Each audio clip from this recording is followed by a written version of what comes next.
તો મિત્રો તમે વિડીયોમાં જોઈ શકો છો, સરસ મજાની રીંગણીનું વાવેતર કર્યું છે.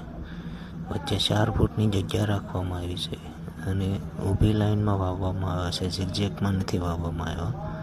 અને પહેલાં સીધા સપાટ ખેતરમાં રીંગણી વાવી દીધી, ત્યારબાદ વચ્ચે રોટાવેટર ચલાવી અને બંને બાજુની માટી પાળામાં ચડાવી દીધેલ છે. ખૂબ સરસ છોડ છે રીંગણીના.